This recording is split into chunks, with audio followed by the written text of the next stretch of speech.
Justice का question है। तो सोशल जस्टिस का जो वल्नरेबल सेक्शन वाला है, विमेन, SC ST यूथ, उसका है, OBC इन सब का। और सेम टॉपिक आपका इंडियन सोसाइटी में भी दिया है। तो सोशल जस्टिस का है, तो social justice point of view से लिखेंगे। क्वेश्चन है, tribal development India faces a persistent tension between economic development protection of community rights. Discuss keyword है, यहाँ पे हमें डायरेक्टिव वर्ड है, यहाँ पे हमने constitutional, legal, economic dimension, multi dimensional तरीके से लिखना है।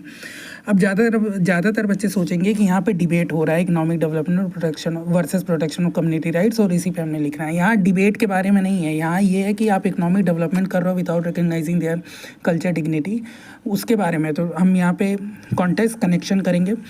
I'll create a contest by saying tribals in India constitute around 8.6% of India's population. There has been link किया है मैंने, there has been a persistent trade-off हुआ है development और protecting their rights के बीच में. However, the challenge is not economic development versus tribal rights, rather having economic development without recognizing their rights and dignity. तो एक तरफ मैं इकोनॉमिक डेवलपमेंट और उनसे होने वाले कंसर्न्स के बारे में लिखा हूँ कि माइनिंग ऑफ मिनरल्स, तो जिसकी वजह से लैंड एलिनेशन और डिस्प्लेसमेंट होता है, जैसे माइनिंग इन उड़ीसा ट्राइबल बेल्ट हो भी चुका है। डैम्स और इंफ्रास्ट्रक्चर करेंगे तो हैबिटाट और लाइवलीहुड जाएगा, Sardar Sarovar displacement. Conservation projects बनाएंगे तो रिलोकेट करना पड़ेगा ट्रेडिशनल हैबिटाट से, जैसे प्रोटेक्टेड एरियाज और टाइगर रिजर्व में देखने को मिलता है।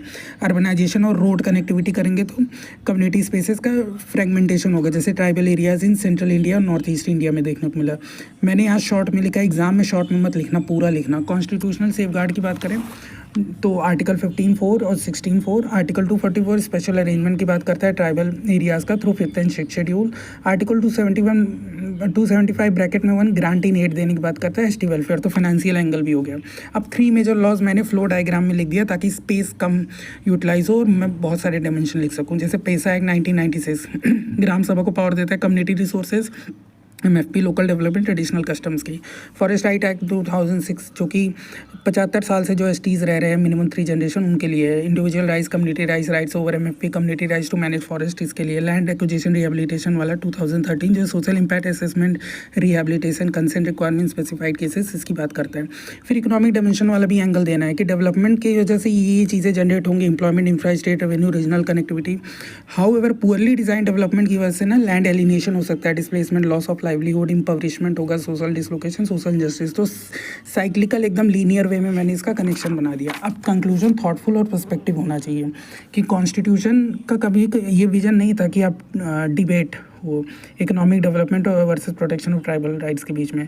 देयरफॉर ये प्राइम ड्यूटी है गवर्नमेंट की और सभी स्टेक होल्डर्स की जो एसोसिएटेड हैं इससे, कि हमें क्या करना है, हमें ट्राइबल को पार्टिसिपेट कराना है गवर्नेंस में in a meaningful way so that the just true essence of social justice is preserve. तो मैंने कंक्लूजन को थॉटफुल पर्सपेक्टिव बनाया।